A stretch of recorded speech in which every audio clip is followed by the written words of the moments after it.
Today on the Random Junk Channel, we're going to dim the two white skulls that this Grim Reaper-esque character is holding. They are intensely bright white, which makes it really hard to not stand out in your display. I am surprised that they're white and not a dimmer color, such as maybe a warm white or a gold, maybe even red. But on this character, they chose white, and they're really bright. So I'm going to turn on some lights so you can see what it looks like. So this is the character. I have it plugged into a 4.5 volt power supply right here. And some people may have already purchased one or maybe recognize it. I just know that white lights in the display are really intense because the displays are generally dark. So this is a 4.5 volt display. I have it running on a 4.5 volt adapter. It does take batteries, which there are none in here. So there's a couple ways to dim these. I've seen a few people talk about painting the skulls, darkening them up with black paint, which I might do anyhow just to accentuate the brow line, the nose, the teeth, the eye sockets, because they just look like white blobs. Almost look like white balls when it's on because it's so intensely bright. There's not a lot of definition.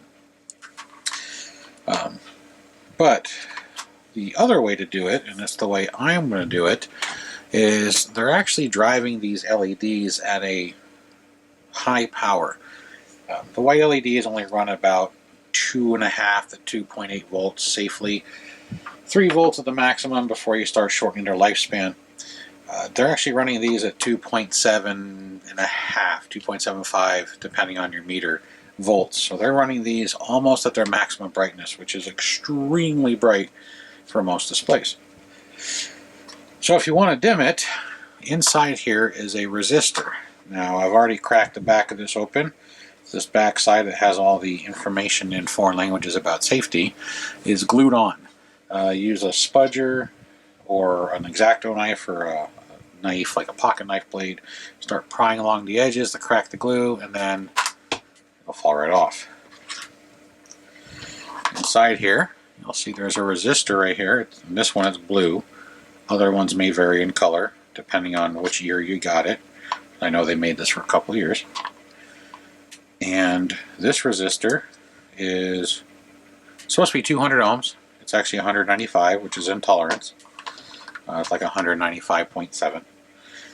And to make these skulls dimmer, I'm going to change it to a 500 ohm resistor, which is right here. Just so you have the color codes, the factory resistor is red, black, and brown with a gold band. And the resistor I'm going to put in is yellow, orange, brown with a gold band. So if you want to look up resistors by color code. This is an old style resistor. You can tell it's kind of a brown with a squarish body or cylindrical, while this one's tapered. But to help demonstrate the color difference, or the lighting difference, instead of me just hooking it up, I want to show you by jumping the power using a 4.5 volt power supply. So, dim one light by turning it off.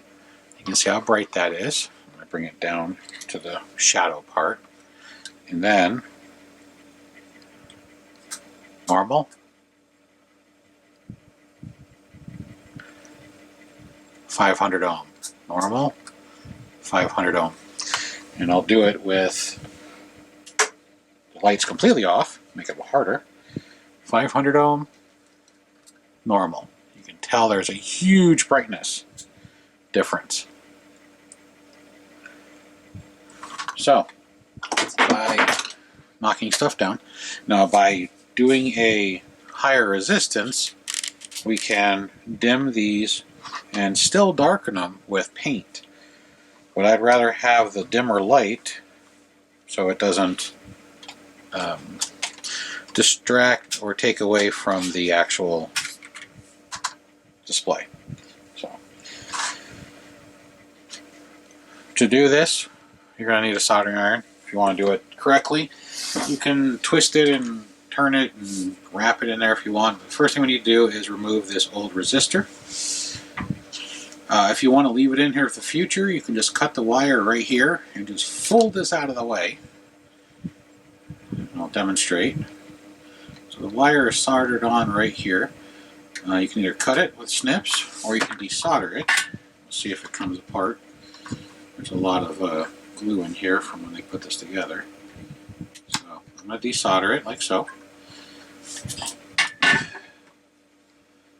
going to push the resistor off to the side. This wire right here is the one I desoldered, which is the hot wire. I'm going to add a little solder to the tip of the wire,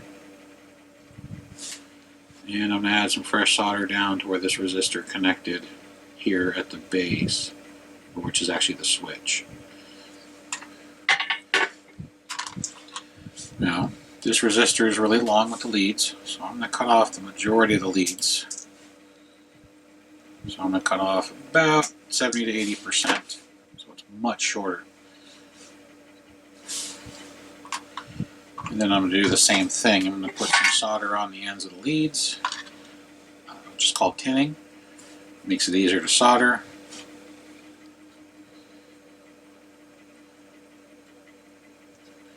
So there's some there.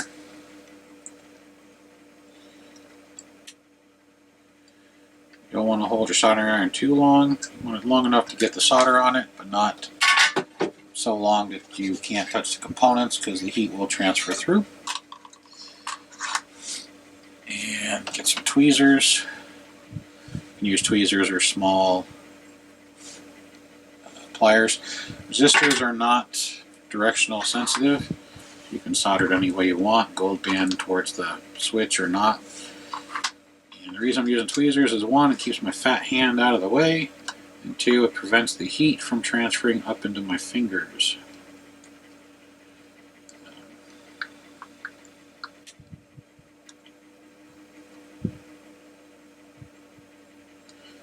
Now the reason I'm leaving the factory resistor in here isn't anything special. I'm just going to do it so if I ever want to change it back, all I got to do is desolder and switch the wires over.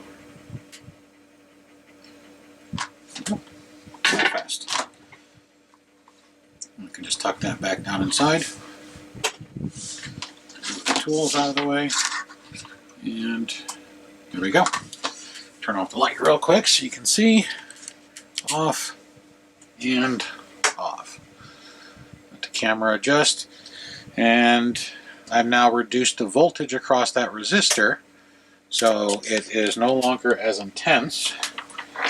Now the other one had a, like I said, about 2.7 volt drop across the resistor, which means that's, a 2 volt drop across the resistor, which means this was getting about 2.5 to 2.6 volts because the power supply is running at about 4.7 and a half because there's not a lot of load on this to drop the power supply like a house would.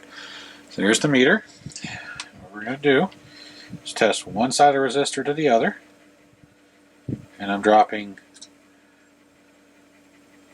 a little over 2 volts across the resistor. So before it was running at a higher voltage, which is why the lights were brighter. To reassemble the box, usually the box is staked. There's 2 pins in the corner. When I took mine apart, it actually broke the tips off right here and right here. So it will have to be glued back on, hot glue or super glue. It was originally a hard super glue. Turn that back off.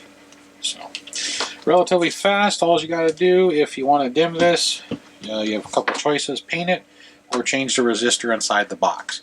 The resistor inside the box works both on incoming power or the battery pack itself. And that is how you can dim this to make it more manageable. This reduces the brightness almost 50%. Mainly because if anybody pays attention to Lemax, most of their stuff is not white. This year, though, they seem to have a lot of white lights on their houses, which is why they seem a little different to me. They're brighter than normal. Most Lemax houses give you that dark, eerie appearance. So, but hopefully you enjoyed it. You can do this on a lot of their lights.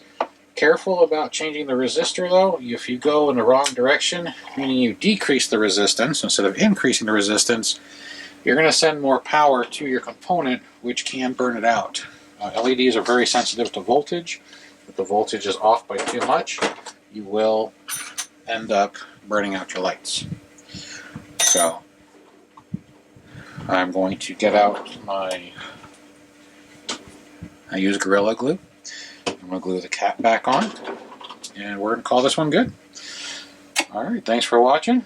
Until the next adventure, have a good one.